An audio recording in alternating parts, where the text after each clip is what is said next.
Hey everyone, आज ना एक डायरेक्ट क्वेश्चन से स्टार्ट करते हैं हमारी क्लास को। आप लोग मुझे ना कमेंट करके बताना कि क्या नेशनल इमरजेंसी लगते ही हमारे सारे फंडामेंटल राइट्स सस्पेंड हो जाते हैं। अगर आपका आंसर है यस, तो कॉन्ग्रेचुलेशंस, आप सब लोग ना यूपीएससी के फेवरेट ट्रैप में फंस चुके हो। अब देखो क्या होता है, ये जो हमारा चैप्टर है ना फंडामेंटल राइट्स, ये एक बहुत ही इंपॉर्टेंट चैप्टर है।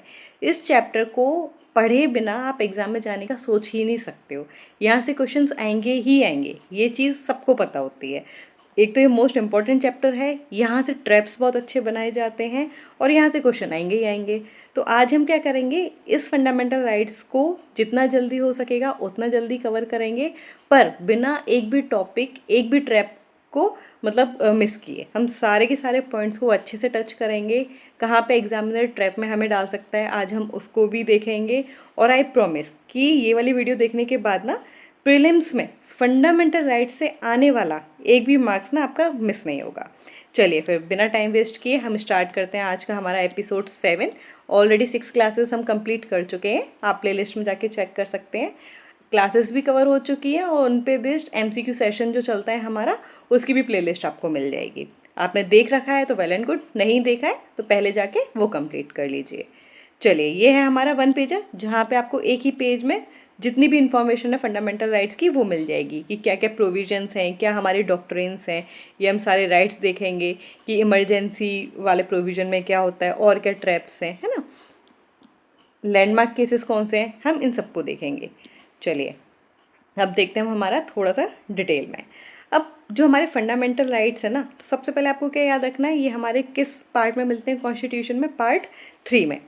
कहाँ से हमने इसको लिया है, मतलब सोर्स क्या है इसका, तो आपको याद रखना है यूएसए, वहाँ पे क्या होता है बिल ऑफ राइट्स। अब जो नेचर है ना हमारे फंडामेंटल राइट्स का, वो क्या है, जस्टिसेबल। मैं ऑलरेडी प्रीवियस क्लासेस में आपको जस्टिसेबल एंड नॉन जस्टिसेबल के बीच का डिफरेंस बता चुकी हूँ। जस्टिसेबल मीन्स अगर मान लो आपके राइट्स का वायलेशन हो रहा है, राइट्स मीन्स यहाँ पे हम फंडामेंटल राइट्स की बात कर रहे हैं। अगर आपके फंडामेंटल राइट्स का वायलेशन हो रहा है तो आप क्या कर सकते हो, डायरेक्ट कोर्ट में जा सकते हो, है ना, डायरेक्टली आप अप्रोच कर सकते हो, सुप्रीम कोर्ट में भी और हाई कोर्ट में तो आप कर ही सकते हो, है ना। तो ये याद रखिएगा। अब यहाँ पे प्रीवियस वाली क्लास से मैं एक चीज़ कनेक्ट करूँगी कि याद रखना कि जो हमारे फंडामेंटल राइट्स है ना, ये तो हमारे क्या हैं, जस्टिसेबल हैं। वेल हमारा जो क्या बोलते हैं डीपीएसपीज हैं, है ना, जो हमारी फंडामेंटल ड्यूटीज़ हैं, ये हमारे क्या है, नॉन जस्टिसेबल हैं। और हमारा प्रियम्बल भी कैसा है, नॉन जस्टिसेबल है। ये पॉइंट आपको याद रखने हैं। अगर नहीं पता है तो ये पॉइंट सभी के अभी अपने पेन और नोटबुक को हमेशा साथ में रखा कीजिए, हर क्लास में मैं बोलती हूँ ये, तो उससे क्या कर लीजिए, पॉइंट्स को नोट कर लीजिए। चलिए आगे के प्रोविजंस देखते हैं हमारे। अब देखो, अगर हम बात करेंगे कि हमारे जो फंडामेंटल राइट्स हैं ये किस आर्टिकल से किस आर्टिकल में हमको मिल जाते हैं, तो आपको पहले याद रखना है आर्टिकल 12 से आर्टिकल 35 तक हमें देखने को मिलते हैं। किस पार्ट में, part 3 of the Indian constitution. अब सबसे पहले पार्ट 12 है, तो आर्टिकल 12 है ना, पार्डन मी, वो मेरे मुँह से पार्ट 12 निकला है, पार्ट 3 है एंड आर्टिकल 12 to 35 है। अब हम सबसे पहले देखेंगे हमारा आर्टिकल 12 क्या बोलता है। ओके, अब देखो आर्टिकल 12 क्या बोलता है, स्टेट की डेफिनेशन बताता है। तो आपको ये याद रखना है कि आर्टिकल 12 क्या करता है, स्टेट का मतलब बता रहा है कि एक्चुअली स्टेट की डेफिनेशन क्या है। तो स्टेट का मतलब सिर्फ ना हमारी गवर्नमेंट या पार्लियामेंट नहीं होता है, याद रखिएगा यहाँ पे क्या क्या इंक्लूड होता है। जैसे हमारा, जैसे एग्जीक्यूटिव बॉडीज़ हैं, लेजिस्लेटिव बॉडीज़ हैं, लोकल बॉडीज़ हैं और बाकी की भी अथॉरिटीज़ हैं, यहाँ पे आपको फंसा सकते हैं। जैसे LIC हो गया, ONGC हो गया, है ना, तो ये सारी चीज़ें भी रहेंगी। और वो प्राइवेट बॉडीज़ भी आती हैं जो मतलब स्टेट फंडेड होती है, ठीक है, ऐसे याद रखना। जो गवर्नमेंट फंडेड होती हैं वो प्राइवेट बॉडीज़ भी हमारी इस स्टेट की लिस्ट में आ जाती है। अब बात करते हैं आर्टिकल 13 की, तो this is one of the most important article. आपको याद रखना है ये फंडामेंटल राइट को क्या करता है, बचाता है, शील्ड है ये। और ये शील्ड कैसे, क्योंकि ये बेसिस है किसका, जुडिशियल रिव्यू का। जुडिशियल रिव्यू भी हम प्रीवियस क्लासेस में देख चुके हैं कि क्या होता है, जहाँ पे हमारी जुडिशरी रिव्यू करती है, मतलब चेक करती रहती है कि जो एग्जीक्यूटिव और लेजिस्लेटिव के फंक्शंस हैं ये अपनी बाउंड्री को कहीं क्रॉस तो नहीं कर दे रहे। अगर ये अपने लिमिट से बाहर गए या कॉन्स्टिट्यूशनल प्रोविजन से आउट गए तो इन ये क्या कर देती है, जो जुडिशरी इसको क्या कर देगी, नल एंड वॉइड डिक्लेयर कर देती है कि मतलब ये सही नहीं है। Okay, let me raise this point. Okay, अब देखो, अब यहाँ पे हमें क्या देखना है, आपको ना इंपॉर्टेंट डॉक्ट्रिन्स हैं जो आपको पता होने चाहिए ना। एक तो हमारा डॉक्ट्रिन ऑफ एक्लिप्स है और दूसरा क्या है, डॉक्ट्रिन ऑफ सेवरेबिलिटी। अब देखो कैसे आप समझोगे और याद रखोगे। अब डॉक्ट्रिन ऑफ एक्लिप्स को देखते हैं पहले, ठीक है। एक्लिप्स में आपको सबसे पहले दिमाग में क्या आता है, जो हमने बचपन से सुना है, सोलर एक्लिप्स, लूनर एक्लिप्स, है ना। सोलर मतलब वो जो सूर्य ग्रहण लगता है ना। अब सोचो कि मतलब सोलर एक्लिप्स है। सोलर एक्लिप्स में क्या होता है, जो मून होता है ना वो सन को छुपा लेता है, ऐसे ही तो होता है। ये हमारा जो मून होता है, ये मान लो ये हमारा सन है और ये हमारा मून है, ठीक है। ये वाला मून मान लो, है ना। तो ये क्या करेगा, इसके ऊपर की तरफ आ जाता है, इसके फ्रंट साइड में, और उसको क्या कर देता है, ढक देता है ना। मतलब हमें क्या लगता है कि सूरज को क्या कर दिया, इसे छुपा लिया है। तो इस चीज़ में फ़र्क समझना कि ये क्या करता है, सन को छुपा लेगा बट मिटा नहीं देता ना। ये जो हमारा सन है ये ख़त्म तो नहीं हो गया ना, ये क्या हो गया, सिर्फ छुप गया है। इसी तरीके से जो प्री कॉन्स्टिट्यूशनल लॉज हैं, कॉन्स्टिट्यूशन से पहले वाले, तो जो प्री कॉन्स्टिट्यूशनल लॉज हैं हमारे, वो फंडामेंटल राइट्स के आने पर ख़त्म नहीं होते हैं, वो क्या हो जाते हैं, डोरमेंट है, मतलब सोए हुए हैं पर ख़त्म नहीं है। ये वाला पॉइंट आपको याद रखना है। अब हम हमारा देखते हैं डॉक्ट्रिन ऑफ सेवरेबिलिटी, ये क्या बोलता है। अब देखो, अब यहाँ पे आप सोचो कि आपके पास ना एप्पल है, ये रहा हमारा एप्पल, है ना। थोड़ी सी शेप सही नहीं बनी है बट समझ लेना, है ना। ये एप्पल ही है। अब मान लो इतना पार्ट ये ख़राब हो रहा है, तो नॉर्मली हम क्या करते हैं, इतना पार्ट हटाया, इसको फेंका, एंड बाकी ये वाला पार्ट तो हमारा सही है, तो हम इसको क्या ले लेंगे, हमारे यूज़ में ले लेंगे। सेम उसी तरीके से क्या होता है, अगर मान लो किसी भी लॉ का कोई पार्ट खराब है, मतलब वो अनकॉन्स्टिट्यूशनल है, तो हम क्या करेंगे, उस वाले लॉ को क्या बोल देंगे कि ये खराब है, ये सीवियर्ड है, और उसको अलग कर देंगे। और बाकी का जो पोर्शन है लॉ का, वो क्या रहेगा, अलाइव है, वो ख़त्म नहीं होगा, वो वैलिड है, तो वो रहेगा। आई एम होपिंग कि आपको चारों पॉइंट समझ में आके होंगे। आर्टिकल 12 क्या है, आर्टिकल 13 क्या है, हमारे ये जो दो इंपॉर्टेंट डॉक्ट्रिन्स हैं, doctrine of eclipse, doctrine of severability, ये आपको क्लियर हो गए होंगे। अगर कोई भी इशू हो तो आप कमेंट बॉक्स में हमसे पूछ सकते हैं, या टेलीग्राम का जो लिंक दे रखा है आप वहाँ पे भी हमसे कनेक्ट कर सकते हैं, है ना। चलिए अब हम आगे देखते हैं। अब आपको ना ये देखना है, हमने आर्टिकल 12 देख लिया, 13 देख लिया, अब हम आएंगे और डिटेल्स वाले पार्ट में। तो सबसे पहला वाला पार्ट है हमारा राइट टू इक्वेलिटी। ये आपको याद रखना है, यूपीपीसीएस में और बाकी जो वनडे एग्जाम्स होते हैं उसमें तो डायरेक्टली पूछ लेते हैं कि राइट टू इक्वेलिटी किन किन आर्टिकल से डील करता है। तो आपको याद रखना है क्या है, articles 14 to 18 comes under the category of right to equality, ये आपको याद रखना है। तो अब यहाँ पे भी हमारे पता है दो कॉन्सेप्ट्स आते हैं, एक आता है हमारा इक्वेलिटी बिफोर लॉ और दूसरा आता है हमारा इक्वल प्रोटेक्शन ऑफ लॉज, ठीक है। जो इक्वेलिटी बिफोर लॉज है ना, ये कहाँ से लिया है हमने, ये वाला जो कॉन्सेप्ट है वो कहाँ से ओरिजिन है, इसका ब्रिटिश से ओरिजिन है, and it is a negative concept. ये आपको ध्यान रखना है कि लॉ के आगे सब समान है, ये क्या है, नेगेटिव कॉन्सेप्ट। सेकंड जो हमारा कॉन्सेप्ट है, जो हमने यूएसए से लिया है, और ऐसे भी बोल सकते हो कि यूएसए ओरिजिन है, ये क्या है, हमारा इक्वल प्रोटेक्शन ऑफ लॉज, है ना। तो ये क्या है, हमारा पॉजिटिव कॉन्सेप्ट है। ये आपको ये चीज़ें याद रखनी है कि equality before law is a negative concept, while on the other hand equal protection of laws, laws ना इक्वली प्रोटेक्ट कर रहे हैं सबको, ठीक है, सबके लिए समान जा रहे हैं। तो ये हमारा क्या है, पॉजिटिव कॉन्सेप्ट है, ये आपको याद रखना है। अब क्या होता है कि परमिसिबल क्लासिफिकेशन जरूरी होती है ना, कि मतलब डिफरेंस भी हम कर सकते हैं, मतलब एक वो होता है ना रीजनल डिफ्रेंसिएशन, वो हमारा आ जाता है। तो उस वाले पॉइंट को आपको अब हम देखते हैं हमारा आर्टिकल 15। आर्टिकल 15 किससे डील करता है, प्रोहिबिशन ऑफ डिस्क्रिमिनेशन, डिस्क्रिमिनेशन होने से रोकता है। तो एक बार इसको मैं रफ कर देती हूँ, है ना। अब देखो ढंग से देखो, आर्टिकल 14 क्या बोल रहा है, इक्वेलिटी बिफोर लॉ और इक्वल प्रोटेक्शन ऑफ लॉज। तो ये तो राइट टू इक्वेलिटी में आपको सीधे दिख रहा है ना, कि राइट टू इक्वेलिटी का पार्ट है। आर्टिकल 15 क्या बोला है, कोई भी डिस्क्रिमिनेशन नहीं होगा, डिस्क्रिमिनेशन नहीं होगा, इसीलिए तो किसका पार्ट है, इक्वेलिटी का पार्ट है ना। हम सब इक्वल हैं, इसीलिए हम क्या करेंगे, डिस्क्रिमिनेट नहीं करेंगे। बट जो आपको ध्यान रखना है, ये वर्ड है ओनली, कॉन्स्टिट्यूशन में खुद लिखा हुआ है कि डिस्क्रिमिनेशन नहीं होगा, but only on the grounds of religion, race, caste, sex and place of birth. ये आपको याद रखने हैं पांचों पॉइंट, ठीक है, कि किस किस पे नहीं होता है, तो religion, race, caste, sex and place of birth पे। तो ये आप RRCSP से भी याद रख सकते हो, वरना 2 बार पढ़ोगे अपने आप सीधा याद हो जाएगा, इसके लिए कोई आपको ट्रिक बनाने की जरूरत नहीं है, ये चीज़ें आपको पता होनी चाहिए। है ना, क्योंकि हमारे फंडामेंटल राइट्स हैं। फंडामेंटल राइट्स और फंडामेंटल ड्यूटीज़ तो at least as a citizen of India आपको और हम सबको पता होनी चाहिए, है ना। यहाँ पे ट्रिक मत ढूंढो। अब यहाँ पे देखते हैं कुछ एक्सेप्शंस। यहाँ से आपके लिए क्वेश्चन बन सकता है कि हमने बोला है कि यहाँ पे क्या होगा कि डिस्क्रिमिनेशन नहीं होगा, बट आपने देखा होगा कि जैसे वीमेन के लिए हम स्पेशल कैटेगरी दे देते हैं, चिल्ड्रन के लिए कुछ प्रोविजंस अलग होते हैं, ठीक है। जो बैकवर्ड क्लासेस हैं, जो हमारी शेड्यूल्ड कास्ट हैं, शेड्यूल्ड ट्राइब्स हैं, उनको भी हम दे देते हैं कुछ कुछ प्रोविजंस, ठीक है। क्योंकि उन्होंने क्या हुआ है उनके साथ हिस्टोरिकली कुछ ना कुछ उन्होंने डिस्क्रिमिनेशन फेस किया है, तो वो एक लैडर में ना नीचे वाली पोजिशन पर है, तो उनको इक्वल लाने के लिए हमें क्या देना पड़ा है, कुछ पॉजिटिव प्रोविजंस देने पड़े हैं, ऐसे समझ सकते हो आप, है ना। तो हमारे लिए आर्टिकल 15 क्लॉज 3 में हम एक्सेप्शन देते हैं हम किसको, वीमेन एंड चिल्ड्रन को। सिमिलरली आर्टिकल 15 क्लॉज 4 किसको एक्सेप्शन देता है, तो socially and economically backward classes, scheduled caste and scheduled tribes को। आर्टिकल 15 क्लॉज 5 ये एजुकेशनल इंस्टीट्यूशन से रिलेटेड है, तो यहाँ पे क्या होता है कि जो आपके प्राइवेटली अनएडेड है उनको हम इंक्लूड कर देते हैं यहाँ पे, है ना।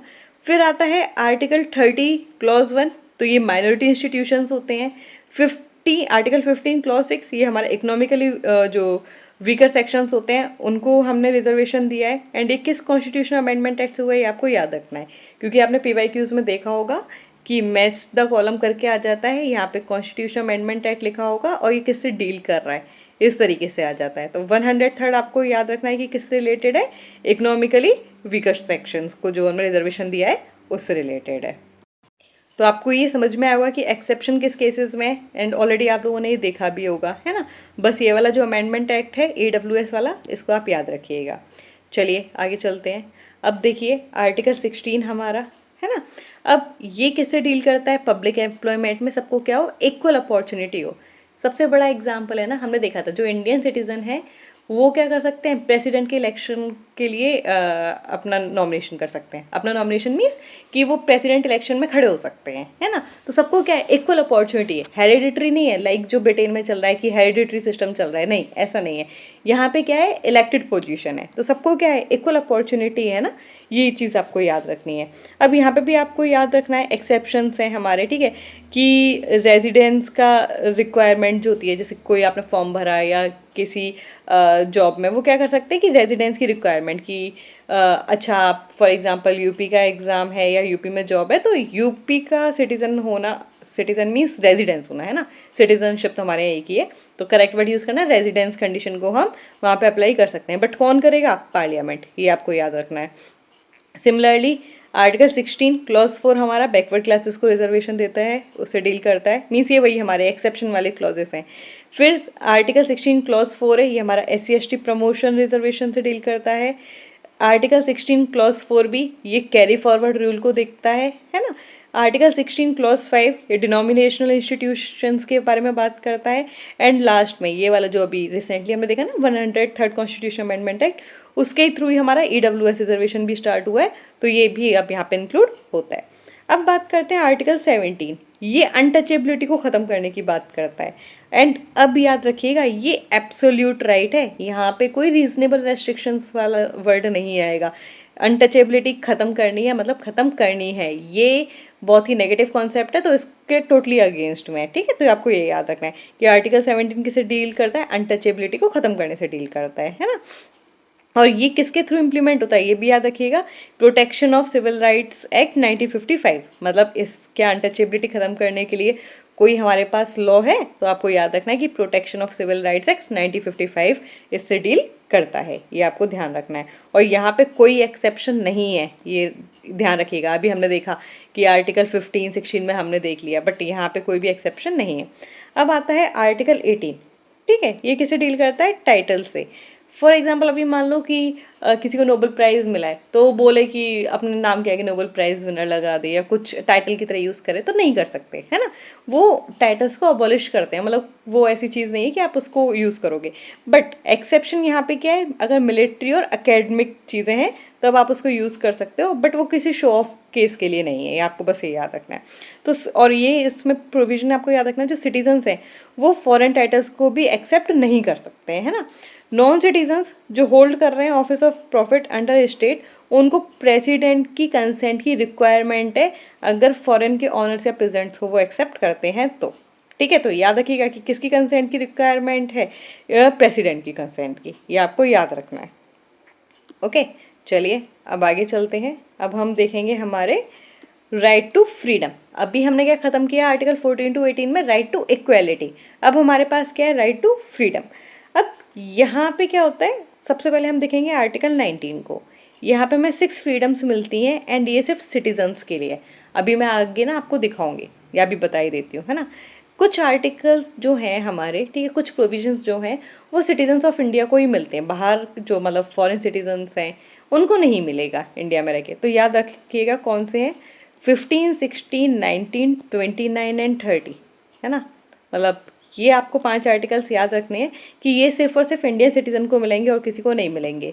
तो उसको नोट कर लीजिए कौन कौन से हैं, 15, 16, 19, 29, 30, मैंने ऐसे याद कर रखे हैं। आप 15, 16, 19, 29, 30 भी कर सकते हो, जैसे भी आपको याद हो जाए नोट कर लीजिए, है ना। ठीक है, let me remove this part. Okay,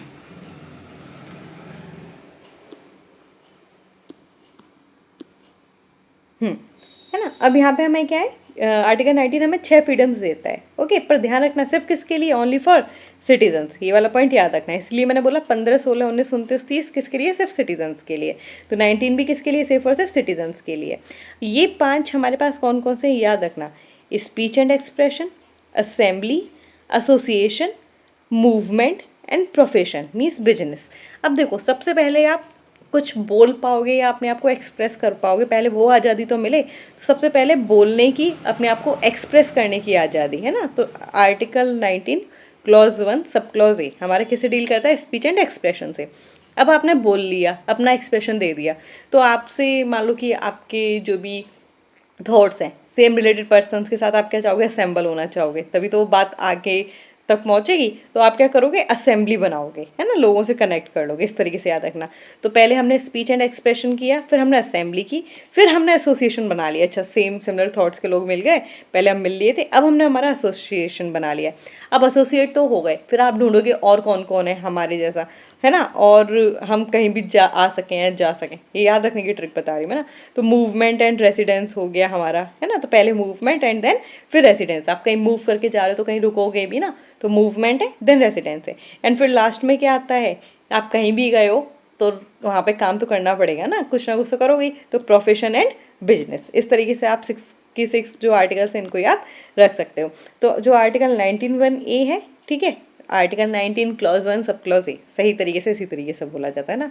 ये स्पीच एंड एक्सप्रेशन से डील करता है, बट याद रखिएगा कि ये हमारा एब्सोल्यूट राइट नहीं है। ये ऑलरेडी हम देख चुके हैं हमारी प्रीवियस क्लासेस में, है ना, कि आर्टिकल 19 क्लॉज 2 हमारे ऊपर क्या लगा देता है, यहाँ पे हमारे ऊपर रीजनेबल रेस्ट्रिक्शंस हैं। किस किस बेसिस पर है ये भी याद रखना है, sovereignty and integrity of India, security, public order, decency, morality, contempt of court, defamation and incitement. And article 19 clause 2 क्या करता है, इससे डील करता है। ये आपको याद रखना है कि रीजनेबल रेस्ट्रिक्शन लगते हैं यहाँ पे।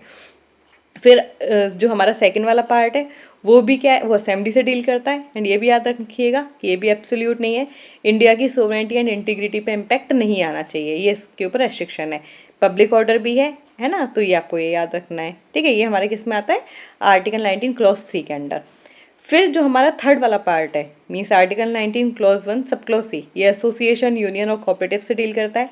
इसके ऊपर भी रीजनेबल रेस्ट्रिक्शंस हैं, ये आपको याद रखने हैं, ठीक है। फिर जो नेक्स्ट है, ठीक है, ये हमारा मूवमेंट से डील करता है, एंड उसका नेक्स्ट वाला किससे डील करता है, रेजिडेंस से डील करता है।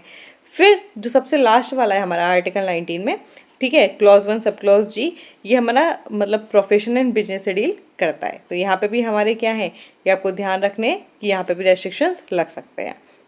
आई एम होपिंग कि आपको क्लियर हो रहे होंगे, ठीक है। और जहाँ पे भी कुछ भी अगर इशू लग रहा हो तो आप हमसे कनेक्ट करके पूछ सकते हो। वैसे मैं हर एक पॉइंट को काफ़ी डिटेल में बता रही हूँ, है ना।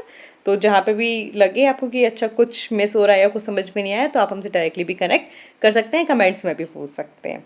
और वैसे आप ढंग से पढ़ोगे, ठीक है, ढंग से क्लास सुनोगे और ढंग से एक बार इसको पढ़ लोगे तो आपके सारे डाउट्स क्लियर हो जाएंगे। चलिए अब आते हैं हमारे नेक्स्ट आर्टिकल पे, आर्टिकल 20, ठीक है। ये प्रोटेक्शन है विद रिस्पेक्ट टू कन्विक्शन। यहाँ पे याद रखना है सिर्फ और सिर्फ किस पर है, क्रिमिनल लॉ पे। ये सिविल लॉ पे अप्लाई नहीं होता है, सिर्फ और सिर्फ किस पर है, क्रिमिनल लॉ पर लगता है। तो यहाँ पे आपको क्या याद रखने हैं, हमारे 3 प्रोविजंस हैं। ओके, एक सेकेंड में इसको रफ कर देती हूँ आपको जिससे सही से दिख सके। तो यहाँ पे no ex post facto law, देखो नाम से लग रहा है एक्स पोस्ट, पोस्ट मीन्स कुछ बाद में, जो लॉ अभी मतलब बाद में आया ना, ठीक है, वो लॉ यहाँ पे क्या होगा, अप्लाई नहीं होगा। ठीक है, जितना मान लो आज कोई क्राइम किया है ना, और आज जो उस पर आपने पनिशमेंट दे रखी है वो आज ही अप्लाई होगी। पर ऐसा नहीं कि 10 साल बाद आपने वहाँ पे लॉ में चेंजेस लिया है एंड उस लॉ के अकॉर्डिंग कुछ और पनिशमेंट है तो वो अप्लाई हो जाए, तो ऐसा नहीं होगा। उस टाइम पे जब आपने क्राइम किया था, ठीक है, उस टाइम पे जो भी प्रोविजन था पनिशमेंट का वही लगेगा, बाद वाला अप्लाई नहीं होगा, ये याद रखना है। फिर क्या है, नो डबल जियोपार्डी, है ना। अब क्या है, ऐसा नहीं है कि मतलब एक ही गलती की सज़ा आपको बार बार मिल जाए, तो डबल जियोपार्डी नहीं होगा। फिर है नो सेल्फ इंक्रिमिनेशन, है ना, कि आप खुद के लिए एज एन एविडेंस आपको नहीं माना जाएगा, है ना, खुद के अगेंस्ट में आप प्रूफ नहीं बन सकते हो। एंड ये अप्लाई किस पे होता है, सिटीजन्स एंड फॉरेनर्स दोनों पे होता है, ये पॉइंट आपको याद रखना है। चलिए आगे चलते हैं। अब आते हैं हमारे आर्टिकल 21 में, ये हमारा वही याद रखना जो हमारा राइट टू फ्रीडम है, आर्टिकल 19 टू 22 तक है, तो ये भी हमारा इसी का ही पार्ट चल रहा है ना, राइट टू फ्रीडम का। आर्टिकल 21 ये मोस्ट इंपॉर्टेंट आर्टिकल है, आप जितनी भी न्यूज़पेपर भी अगर पढ़ते होगे ना, आपको आर्टिकल 21 तो मिल ही जाएगा, कुछ भी हो रहा है अंडर आर्टिकल 21, है ना, तो ये आपको ध्यान रखना है। आर्टिकल 21 किससे डील करता है, लाइफ एंड पर्सनल लिबर्टी से। पर याद रखना कि ये ड्यू प्रोसेस ऑफ लॉ को भी जरूर फॉलो करें। ये किस केस में कहा गया था, मेनका गांधी केस में कहा गया था। मीन्स जो प्रोसीजर है वो खुद भी जस्ट, फेयर एंड रीजनेबल होना चाहिए। फिर जुडिशरी ने क्या किया और एक्सपेंड किया है, अलग अलग केसेस आए। राइट टू प्राइवेसी, ये भी इंपॉर्टेंट है, पुट्टास्वामी केस में 2017 में। जो केस के नाम मैंने दिए हैं ना, ये आपको याद होने ही चाहिए, इसलिए यहाँ पे मेंशन है। ऑलरेडी बहुत लिमिटेड वर्ड्स के साथ मैंने ये स्लाइड्स बनाई हैं। इट मीन्स कि यहाँ पे लिखा एक एक वर्ड आपके काम का है ना, मतलब सोचो कि इतनी बड़ी बुक से एक्सट्रैक्ट किया है तो ये क्या है, काम के ही पॉइंट्स हैं, ये आपको मिस नहीं करने हैं, है ना। अब और क्या क्या मतलब हमारे आर्टिकल 21 के अंदर कॉन्सेप्ट है, तो याद रखना कि डिग्निटी भी हमारा आर्टिकल 21 के अंदर आता है। Clean environment, livelihood, speedy trial, legal aid, shelter, reputation, dive with dignity, passive euthanasia हमने पढ़ा था, है ना, जब हमने हमारी क्या बोलते हैं आई दृष्टि वाली करंट अफेयर्स की क्लास ली थी, है ना, तो उसमें हमारे पास आया था पैसिव यूथनेशिया को अभी सुप्रीम कोर्ट ने नया जजमेंट दिया है ना, तो वहाँ पे हमने पूरा का पूरा केस देखा था कि इंडिया में अब अलाउ कर दिया गया है 2 प्रैक्टिशनर वो बोर्ड्स आएंगे, है ना, वो उसको अगर रिकमेंड कर देंगे कि हाँ आप कर सकते हैं एंड पर्सन का कोई भी चांसेस नहीं है कि वो रिकवर करेगा, तो वहाँ पे क्या है, राइट टू डाई भी अब पर्सन को मतलब पैसिव यूथनेशिया मिल चुका है। तो ये सारे पॉइंट्स आपको याद रखने हैं। अब यहाँ पे आपको याद रखना एक कॉन्स्टिट्यूशन अमेंडमेंट आया था 86 कॉन्स्टिट्यूशन अमेंडमेंट एक्ट, है ना, तो हमने एक चीज़ ऐड कर दिया आर्टिकल 21 में, क्या ऐड किया, राइट टू एजुकेशन। ये आपको याद रखना है। राइट टू एजुकेशन क्या बोलता है, फ्री एंड कंपलसरी एजुकेशन मिलनी चाहिए हर बच्चे को, है ना, पर उसकी एज कितनी हो, 6 to 14 ईयर्स। एग्जाम में आपको फंसा देंगे 0 to 6 ईयर्स लिख देते हैं, है ना, तो आपको याद रखना है नहीं कितना है, 6 to 14 ईयर्स है, ये आपको ध्यान रखना पड़ेगा। ये मैंने बता ही दिया किस कॉन्स्टिट्यूशन अमेंडमेंट एक्ट के थ्रू ऐड हुआ है। एंड ये याद रखना इसके लिए हम कौन सा एक्ट लेके आए थे, राइट टू एजुकेशन एक्ट 2009 का लेकर आए थे, जो कि 2010 से क्या हो गया था, इम्प्लीमेंट होना शुरू हो गया था। अब ये देखो, ये बहुत इंपॉर्टेंट पॉइंट है हमारा, एक ट्राइड लिंकेज याद रखना। ये जो हमारा आर्टिकल 21A है ना, फंडामेंटल राइट में भी हमने देखा कि 86 अमेंडमेंट एक्ट से हमने एजुकेशन को फंडामेंटल राइट का पार्ट दे दिया। हमने आर्टिकल 45 भी ऐड किया है, ठीक है, ये भी याद रखना DPSP में, वो बिलो 6 ईयर्स के बारे में बात करता है कि स्टेट को क्या करना चाहिए, 6 साल तक के बच्चों को एजुकेशन प्रोवाइड करवाना चाहिए, है ना। तो ये हमारा कौन सा आर्टिकल आ जाता है, आर्टिकल 51A सब क्लॉज के। फिर फंडामेंटल ड्यूटी का भी पार्ट है, वहाँ पे हमने पेरेंट्स की भी रिस्पॉन्सिबिलिटी दी है कि भाई आपकी भी रिस्पॉन्सिबिलिटी है कि जो अपना बच्चा है, अपना चाइल्ड है, आप उसको क्या करो, एजुकेशन अर्ली एज वाली प्रोवाइड करवाओ। तो ये हमारा याद रखना फंडामेंटल राइट में भी मिलता है, DPSP में भी मिल रहा है और हमारी फंडामेंटल ड्यूटी का भी पार्ट है। अब आते हैं हमारे आर्टिकल 22 पर, है ना, ये किसे डील करता है, अरेस्ट एंड प्रिवेंटिव डिटेंशन से। पहला वाला पार्ट हम देख लेते हैं, क्या है ऑर्डिनरी अरेस्ट के सेफगार्ड्स क्या क्या है ना। अगर मान लो मेरे को अरेस्ट किया जाता है तो सीधी सी बात है कि मेरे को क्या किस ग्राउंड पे आप मुझे अरेस्ट कर रहे हो मुझे पता होना चाहिए। मैं अपने लीगल प्रैक्टिशनर से भी कंसल्ट कर सकती हूँ, ऐसा तो नहीं है ना कि मतलब बिना मैं किसी से कंसल्ट करे या मतलब मुझे छुड़ाने कौन आएगा ना, सिंपल सी बात है। तो जो लीगल प्रैक्टिशनर है उससे कंसल्ट कर सकते हैं। और जो मजिस्ट्रेट होता है 24 आवर्स के अंडर मेरे को उसके सामने उनको लेके जाना पड़ेगा, है ना। पर ये प्रोविजन याद रखना है, एनिमी एलियंस के लिए और प्रिवेंटिव डिटेनीज वाले केस में ये अप्लाई नहीं होता है ना। मान लो एनिमी एलियंस लाइक मान लो किसी को टेररिस्ट वाली चीज़ अप्लाई हो रही है किसी पे, है ना, तो उस टाइम पे ये हमारे लिए 24 आवर्स के अंदर आपको मजिस्ट्रेट के सामने लेके जाना है, और या फिर हमें इन्फॉर्म्ड करना पड़ेगा कि किस ग्राउंड पे आपको अरेस्ट कर रहे हैं, ये चीज़ अवेलेबल नहीं होती है, ये याद रखना है। अब आता है प्रिवेंटिव डिटेंशन। प्रिवेंटिव मतलब रोक रहे हैं, प्रिवेंट कर रहे हैं कुछ। अगर मान लो पुलिस को शक है कि अच्छा ये पर्सन कुछ गड़बड़ करने वाला है या उनको कुछ भी इन्फॉर्मेशन मिली है, तो इस बेसिस पे कि अभी केस हुआ नहीं है बट हम उसको रोकना चाह रहे हैं, तो ये याद रखना है। तो यहाँ पे क्या कर सकते हैं, मैक्सिमम 3 मंथ का एडवाइजरी बोर्ड का अप्रूवल लगता है ना। पहले याद रखना, मतलब पहले 2 साल का है, फिर 1 साल और एक्सटेंड किया जा सकता है, तो इसलिए यहाँ पे क्या वर्ड आ गया, मैक्सिमम 3 मंथ्स का।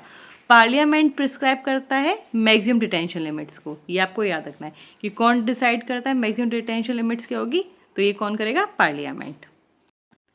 अब आते हैं आगे, है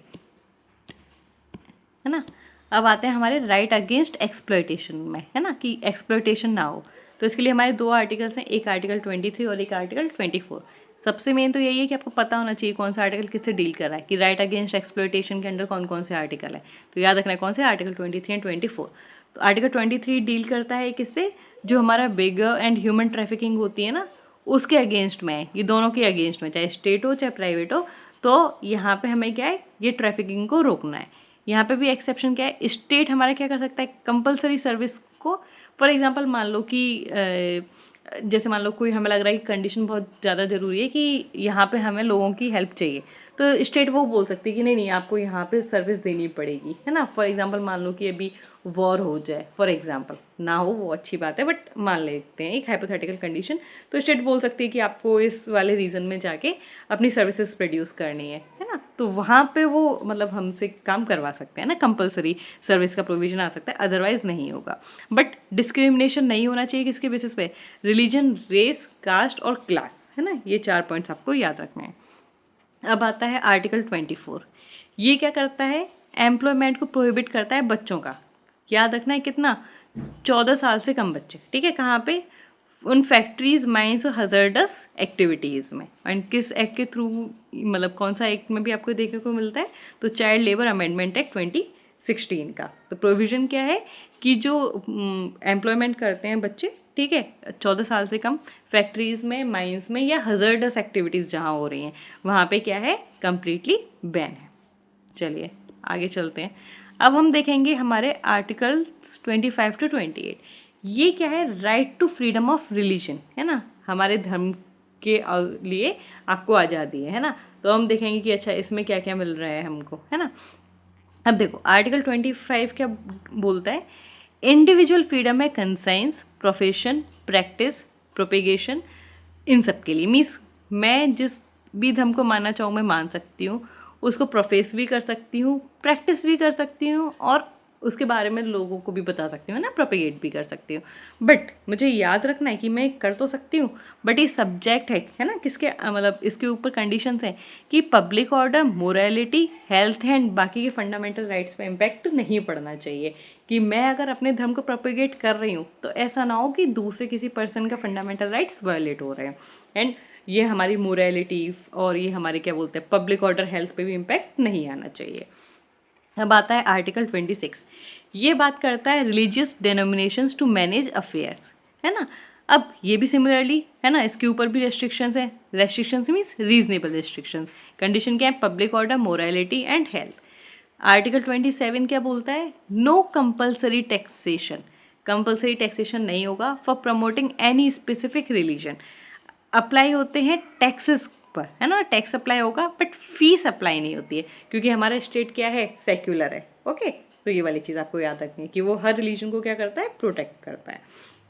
अब आते हैं हमारे नेक्स्ट आर्टिकल पे, आर्टिकल 28। ये रिलीजियस इंस्ट्रक्शन से रिलेटेड है। अब मान लो जैसे आपने देखे होंगे ना, अलग अलग तरीके के स्कूल्स वगैरह इंस्टीट्यूशंस आपको मिलते हैं। कुछ तो ऐसे होते हैं जो कम्प्लीटली स्टेट उनको फंड करता है, कुछ होते हैं कि जिसमें स्टेट फंड नहीं कर रहा बट थोड़ा सा उनका रोल होता है ना, और एक कम्प्लीटली उन्हीं जो रिलीजियस इंस्टीट्यूशन है उन्हीं के होते हैं। अगर स्टेट पूरा फंड कर रहा है तो आप रिलीजियस इंस्ट्रक्शंस नहीं दे सकते हो, ठीक है, वो प्रोहिबिटेड है क्योंकि स्टेट फंड कर रहा है ना उसको। अब स्टेट एडमिनिस्टर कर रहा है पर ट्रस्ट ने उसको एस्टेब्लिश किया है। स्टेट क्या कर रहा है, सिर्फ एडमिनिस्टर कर रहा है, तो यहाँ पे तो परमिटेड होगा क्योंकि एस्टेब्लिश तो हमारे ट्रस्ट ने किया है। ये पॉइंट आपको याद रखना है। और अब क्या है कि मान लो स्टेट रिकॉग्नाइज्ड है और स्टेट एड कर रही है, तो यहाँ पे जो वॉलंटरी है, हमारी कंसेंट रिक्वायर्ड होना कैसा है, वॉलंटरी वाला पार्ट हो जाता है। ओके, चलिए, तो आपको याद रखने हैं आर्टिकल 25, 26, 27, 28 ये इंडिविजुअल फ्रीडम होती है। 25, 26 में है डिनोमिनेशन की, कि हम कैसे अफेयर्स को डील करेंगे। फिर है 27 की टैक्स नहीं, मतलब टैक्स लग सकता है बट फीस नहीं लगेगी, है ना, कंपलसरी टैक्सेशन नहीं है। आर्टिकल 28 बोलता है कि हम रिलीजियस इंस्ट्रक्शंस कहाँ दे सकते हैं, कहाँ नहीं दे सकते। कहाँ का मतलब इंस्टीट्यूशंस के बारे में बात कर रहे हैं। ओके, चलिए आते हैं हमारे कल्चरल एंड एजुकेशनल राइट्स पे, है ना। अब यहाँ पे हमारे 3 आर्टिकल्स हैं। आर्टिकल 20, मतलब वैसे 2 ही आर्टिकल हैं, 29 एंड 30। 3 इस सेंस में कि article 29 clause 1, article 29 clause 2 and article 30, ठीक है। तो 2 ही याद रखने हैं आपको, 2 ही हैं, ठीक है। ये तो हमारे क्लॉजेस हैं। तो कौन कौन से कल्चरल एजुकेशन राइट्स में, आर्टिकल 29 एंड 30। अब यहाँ पे पता है आपको बहुत मास्टर ट्रैप होता है कि बहुत अच्छे से फंसाएंगे कि क्या सिर्फ रिलीजियस एंड लिंग्विस्टिक माइनॉरिटीज़ है या सिर्फ लिंग्विस्टिक माइनॉरिटीज़ है, तो ये याद रखना है ना। तो सबसे पहले जो हमारा आर्टिकल 29 क्लॉज 1 है, इसमें पता है क्या है, ये वर्ड देखो, एनी सेक्शन ऑफ सिटीजन्स। इसका मतलब पता है क्या है, यहाँ पे सिर्फ माइनॉरिटी की बात नहीं हो रही, यहाँ पे मेजोरिटी कम्युनिटी भी आ सकती है। ओके, ये भी याद रखना, एनी सेक्शन ऑफ सिटीजन्स, कोई भी हो सकते हैं ना। तो मतलब सिर्फ माइनॉरिटीज़ नहीं है, यहाँ पे हम मेजोरिटी के बारे में भी बात कर सकते हैं, ठीक है। मेजोरिटी वाले भी यहाँ पे इंक्लूड हो सकते हैं, ये याद रखना है। जिनकी क्या है, अलग लैंग्वेज है, स्क्रिप्ट है, कल्चर है, उनका हक है उसको प्रोटेक्ट करना, उसको कंजर्व करना, तो ये ध्यान रखना है आपको। फिर आर्टिकल 29 क्लॉज 2 क्या बोलता है, no denial of admission in state funded और aided institutions only on grounds of religion, race, caste and language. कि मान लो जो स्टेट फंड कर रही है किसी भी इंस्टीट्यूशन को, है ना, तो वहाँ पे जो इंस्टीट्यूशन है वो बाकी के बच्चों को एडमिशन के लिए मना नहीं करेगा, बट कौन से वाले ग्राउंड पे, ये याद रखना है, only on the grounds of religion, race, caste और लैंग्वेज के ग्राउंड पे। बाकी के पे वो कर सकती है। लाइक अब देखो यहाँ पे जेंडर मेंशन नहीं है, तो मीन्स वो जेंडर पे कर सकती है डिस्क्रिमिनेट, ठीक है। तो आपको ये पॉइंट्स ध्यान रखने कि जो दे रखे हैं पॉइंट्स ओनली, वो ट्रैप में फंसाते हैं, तो आपको याद रखना है। अब आते हैं हमारे आर्टिकल 30 पे। अब देखो ये और भी ज़्यादा ट्रैप है फंसाने वाला। यहाँ पे याद रखना, रिलीजियस एंड लिंग्विस्टिक माइनॉरिटीज़, दोनों वर्ड याद रखने हैं। यहाँ पे सिर्फ किसके लिए, रिलीजियस एंड लिंग्विस्टिक माइनॉरिटीज़ के लिए ये अप्लाई होता है। अब क्या अप्लाई हो रहा है कि जो एजुकेशन इंस्टीट्यूशंस है ना, आप उसको एस्टेब्लिश भी कर सकते हो और उसको एडमिनिस्टर भी कर सकते हो, ये आपको ध्यान रखना है। चलिए आगे चलते हैं।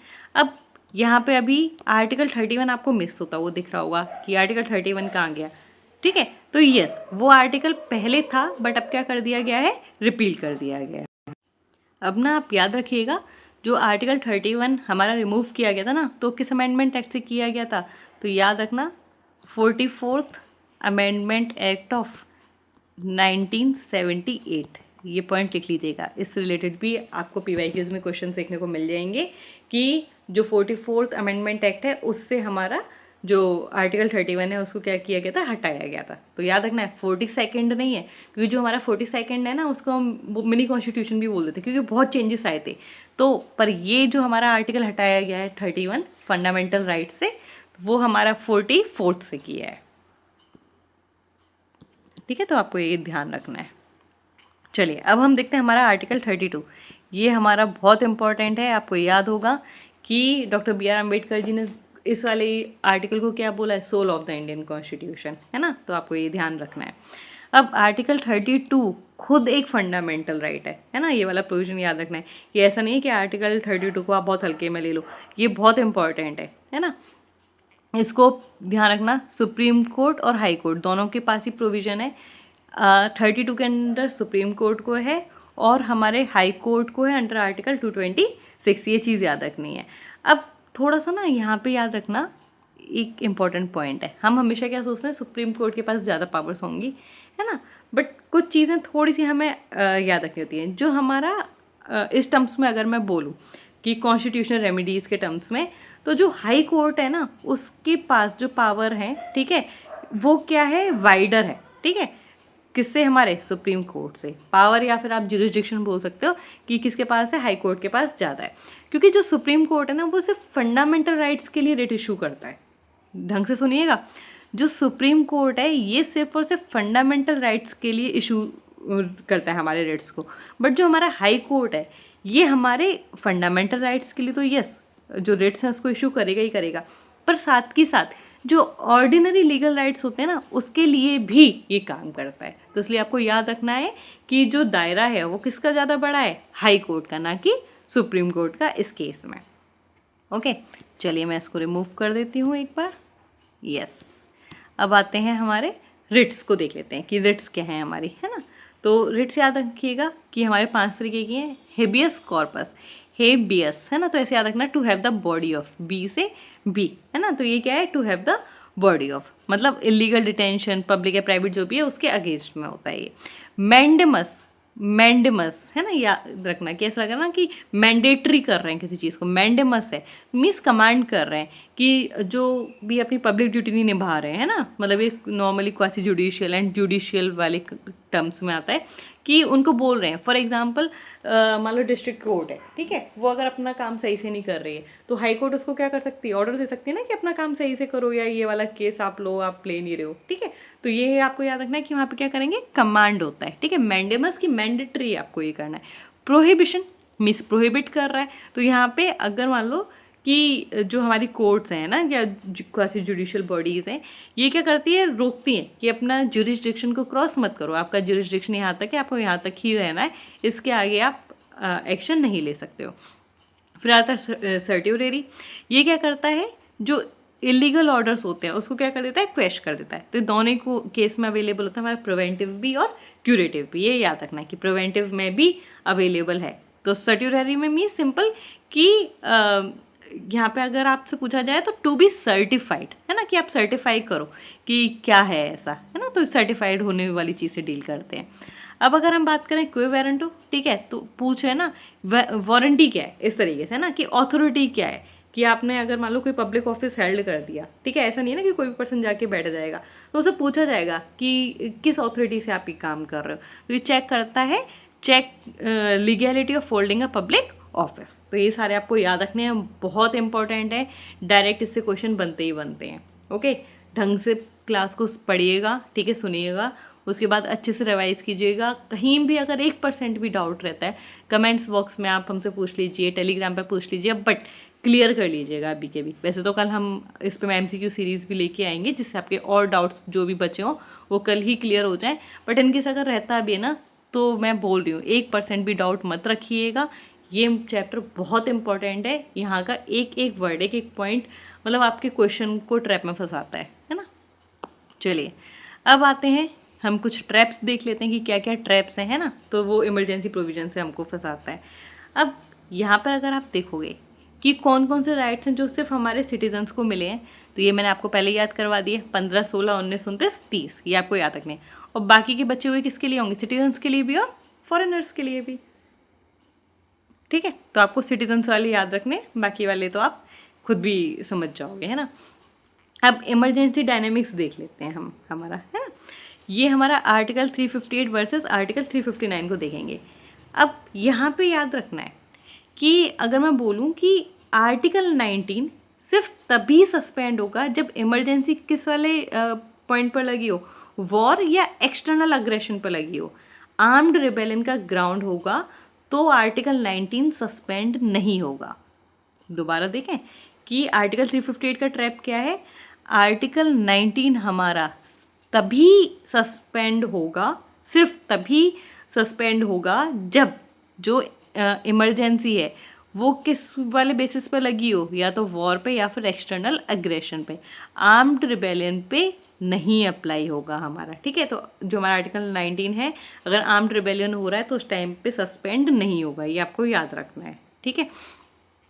नेशनल इमरजेंसी में क्या होता है, जो आर्टिकल्स 20 एंड 21 है उसको सस्पेंड नहीं कर सकता कोई, ये आपको याद रखना है ना। ये ध्यान रखिएगा कि आर्टिकल 359 बोलता है प्रेसिडेंट कर सकता है suspends right to move courts for fundamental rights, but article 20 and 21 को सस्पेंड नहीं कर सकते, इवन आर्टिकल 359 लगाओ तब भी। एंड ये किस कॉन्स्टिट्यूशन अमेंडमेंट एक्ट से प्रोविजन ऐड किया गया, तो याद रखिएगा कौन सा है, 44th constitution amendment act of 1978। Important points हैं, नोट करते जाइएगा, जितनी बार पढ़ोगे जितनी बार रिवाइज करोगे चीज़ें क्लियर होंगी, वरना कन्फ्यूजन रहेगा ही रहेगा, ठीक है। तो अभी आपको क्या पता चला, 44th कॉन्स्टिट्यूशन अमेंडमेंट एक्ट से क्या हुआ, ये बोला गया कि फंडामेंटल राइट्स जो हमारे सस्पेंड हो रहे हैं अंडर आर्टिकल 359 में भी हमारा जो आर्टिकल 20 है और 21 है वो सस्पेंड नहीं होगा।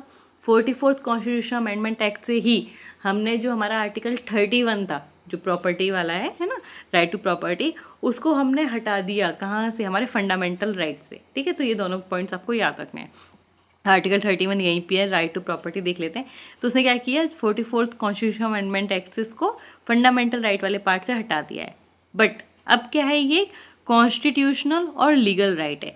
कई बार एग्जाम में वो कॉन्स्टिट्यूशनल वर्ड दे देगा, कई बार वो लीगल वर्ड दे देगा, तो दोनों ही वर्ड सही आपको याद रखना है ना, इसलिए मैंने दोनों वर्ड्स मेंशन किए कि अब ये क्या है, हमारा जो आर्टिकल 31 है, मीन्स आर्टिकल 31 नहीं बोलोगे, अब आप क्या बोलोगे, राइट टू प्रॉपर्टी, क्योंकि आर्टिकल 31 तो रिपील कर दिया गया ना, मतलब हट गया है।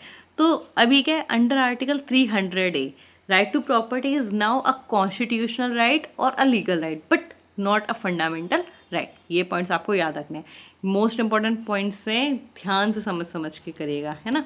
एंड ये पॉइंट्स को नोट करते जाइएगा। अब देखते हैं हमारे की केसेस कौन कौन से हैं, है ना। तो मेनका गांधी केस अभी हमने पहले भी देखा, आर्टिकल 21 का पार्ट है ना, कि जो प्रोसीजर भी हो रहा है ना वो भी जस्ट फेयर एंड रीजनेबल हो। पता चले कि आपने रूल्स तो अच्छे अच्छे बना दिए बट जो प्रोसेस है वहीं पे डिस्क्रिमिनेशन हो रहा है, तो वो नहीं होना चाहिए। इंदिरा साहनी केस 1992 का, ये आर्टिकल 16 का पार्ट है। यहाँ पे 50% का कैप लगाया गया रिजर्वेशन पे, और जो क्रीमी लेयर का कॉन्सेप्ट था वो भी अभी इसी वाले केस से लाया गया। फिर के.एस. पुट्टास्वामी केस, ये भी हमने अभी पहले देखा, आर्टिकल 21 का पार्ट है और राइट टू प्राइवेसी को फंडामेंटल राइट का पार्ट माना गया है ना, डिक्लेयर किया गया। फिर आता है हमारा state of Punjab versus Davinder Singh case, 2024 का है। ये डील करता है आर्टिकल 14, 15 एंड 16 से। इन्होंने क्या किया, सब क्लासिफिकेशन को परमिट किया with in SCs and STs for reservation. फिर AMU माइनॉरिटी स्टेटस केस आया 2024 का, ये किसे डील कर रहा है, देखो माइनॉरिटी स्टेटस केस है ना, अभी हमने देखा आर्टिकल 29 और 30 हमारे रिलेट कर रहे थे, तो ये किससे, आर्टिकल 30 से है।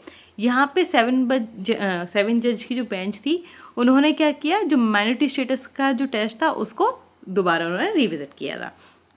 फिर आते हैं हमारे डिजिटल स्पीच एंड प्राइवेसी, ये हमारा लंबा केस चला है, ठीक है, कई बार आपको देखने को मिला। ये डील करता है आर्टिकल 19 एंड 21 से। तो याद रखना, ये इंपॉर्टेंट है हमारा, है ना, अभी के लिए, कि internet access and digital speech को कवर किया गया under article 19 clause 1 sub clause A, क्योंकि आर्टिकल 19 क्लॉज 1 क्या बोलता है, वही इस right to speech and expression है ना, ठीक है। सबसे पहला क्या बोला था मैंने, बोलोगे एक्सप्रेस करोगे तभी तो क्या कर पाओगे, असेंबली एसोसिएशन, है ना, इस तरीके से याद रखना। और एनवायरमेंटल जो प्रोटेक्शन है उसको भी लिंक किससे किया गया, आर्टिकल 21 से, क्योंकि right to life and liberty है ना, एनवायरमेंट ही अच्छा नहीं है तो आप सांस कैसे लोगे ना, तो फिर अगेंस्ट द लाइफ है। तो ये वाले पॉइंट्स आपको याद रखने हैं। चलिए आगे चलें, अब देखते हैं हम हमारे कुछ जो अमेंडमेंट एक्ट्स हैं जो इम्पोर्टेंट हैं ना, इसको यहीं कहीं याद कर लीजिएगा। जो फर्स्ट कॉन्स्टिट्यूशन अमेंडमेंट एक्ट आया है ना, इसने क्या ऐड किया, आर्टिकल 15 क्लॉज 4, ठीक है, और मॉडिफाइड कर दिया आर्टिकल 19 के रेस्ट्रिक्शंस को।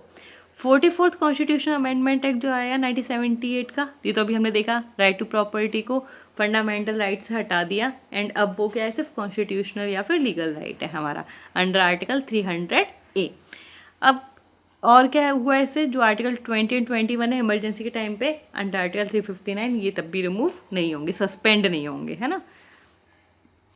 86 कॉन्स्टिट्यूशन अमेंडमेंट एक्ट ने क्या किया, जो आर्टिकल 21A था उसको इंसर्ट किया, मीन्स राइट टू एजुकेशन। यहाँ पे भी हमने देखा था ट्राइड कि फंडामेंटल राइट में भी एजुकेशन के बारे में बात की है, फंडामेंटल ड्यूटी में भी है और हमारे DPSPs में भी है।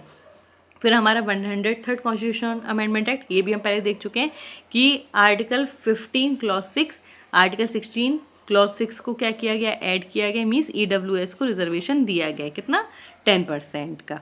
ओके, ठीक है, ये सारे अमेंडमेंट एक्ट्स याद रखिएगा, इंपॉर्टेंट है, इसलिए मैंने चारों एक साथ भी दे दिए हैं।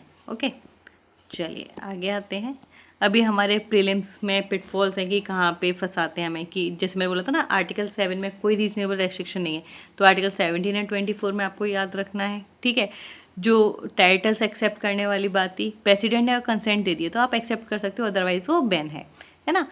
आर्टिकल 29 में नॉट माइनॉरिटीज ओनली, मैंने बोला था ना कि ओनली सेक्शन ऑफ सिटीजन्स है, तो वहाँ पे तो मेजोरिटी भी आ सकता है ना, तो एनी सेक्शन ऑफ सिटीजन्स में मेजोरिटी भी आ सकती है। एंड टैक्स वाला पॉइंट भी हमने बताया था, स्कोप भी मैंने बताया, तो हाई कोर्ट का ज़्यादा है। ठीक है, जो सस्पेंशन होगा तो हमेशा किस बेसिस पे होगा, एक्सटर्नल इमरजेंसी पे लगेगा, मीन्स वॉर और एक्सटर्नल आर्म्ड पे लगेगा। ठीक है, और ये वाला पॉइंट याद रखना है कि जो इंटरनल जो भी हो रहा है, आर्म्ड रिबेलन हो रहा है, उस पर नहीं है ना, ये क्रॉस है, सिर्फ और सिर्फ किस पे लगेगा, वॉर और एक्सटर्नल अग्रेशन पे लगेगा। आइए आगे चलते हैं। अब आपने पूरी क्लास ध्यान से सुनी है ना, क्योंकि मैं कई बार टोकती रही हूँ बीच में कि 1 सेकंड के लिए भी अपना ध्यान मत हटाइएगा, कि बहुत ही इंपॉर्टेंट क्लास है आज की क्लास हमारी बड़ी हुई है। आप खुद भी जानते हो कि अगर आप एक एक लाइन को ढंग से पढ़ोगे ना तो भी बहुत टाइम लगता है, एक एक हफ्ता लगता है ना, लोग महीना खींचते हैं।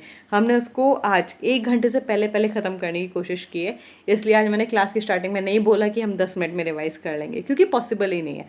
अगर आपको हर एक वर्ड को देखना है फंडामेंटल राइट्स का, तो आपको वहाँ पर टाइम देना पड़ेगा। पहले मैंने सोचा था कि मैं क्या करती हूँ, इसके 2 या 3 पार्ट लाती हूँ, फिर मैंने सोचा कि नहीं, एक बार में लो एंड ये क्लास कंप्लीट होनी चाहिए। फंडामेंटल राइट्स आप एक पूरे के पूरे फोकस के साथ पढ़ो, वो ज़्यादा ज़रूरी है। तो एक बार ही एक ही फ्लो में क्लास आई है, सारे पॉइंट्स को टच किया गया है, कहाँ कहाँ से एग्जामिनर फंसा सकता है, सारे पॉइंट्स लिए हैं। ठीक है, चलिए अब ध्यान से क्लास सुनने के बाद अब इस प्रैक्टिस क्वेश्चन पे आते हैं, देखते हैं कि आपने कितना ध्यान से सुना है। क्वेश्चन को बहुत ही तसल्ली से पढ़ना, ईजी क्वेश्चन रखा है, ज़्यादा वो इशूज़ नहीं है। कल वाली क्लास में हम, आज आप इसको पूरा पढ़ लीजिए, ढंग से रिवाइज कर लीजिए। 1 पेजर ऑलरेडी आपको अवेलेबल हो गया होगा, है ना, पोस्ट में, और अच्छे से रिवाइज करते रहिए। कोई भी क्वेश्चन हो, कोई भी क्वेरी हो, कहीं का भी क्वेश्चन हो, आप हमसे डिस्कस कर सकते हैं। और इस वाले क्वेश्चन का जो भी आंसर हो कमेंट बॉक्स में ज़रूर बताइएगा, देखते हैं कि आपका आंसर सही जाता है या नहीं जाता, या आप कितना फोकस के साथ पढ़ रहे थे, है ना। और अगर आपको ये सेशंस पसंद आ रहे हो तो प्लीज़ इन्हें लाइक, शेयर एंड सब्सक्राइब जरूर कीजिएगा। ठीक है, अपने फेलो स्टूडेंट्स के साथ भी शेयर कीजिए इनको, है ना, कि उनकी भी हेल्प हो जाए, क्योंकि सिर्फ एग्ज़ाम रेलिवेंट कंटेंट ही है, कुछ भी एक्स्ट्रा टाइम भी नहीं जा रहा है आप लोगों का, एंड सिर्फ और सिर्फ रिक्वायर्ड चीज़ें ही पढ़ाई जा रही हैं, है ना। तो आई एम होपिंग कि सारे कॉन्सेप्ट्स आपके क्लियर हो रहे होंगे, आपको पसंद आ रहे होंगे ये वाले क्लासेस, है ना। चलिए तो फिर मिलते हैं हमारे नेक्स्ट सेशन में, तब तक के लिए keep learning, keep revising and obviously keep shining. Thank you, have a nice day to all of you.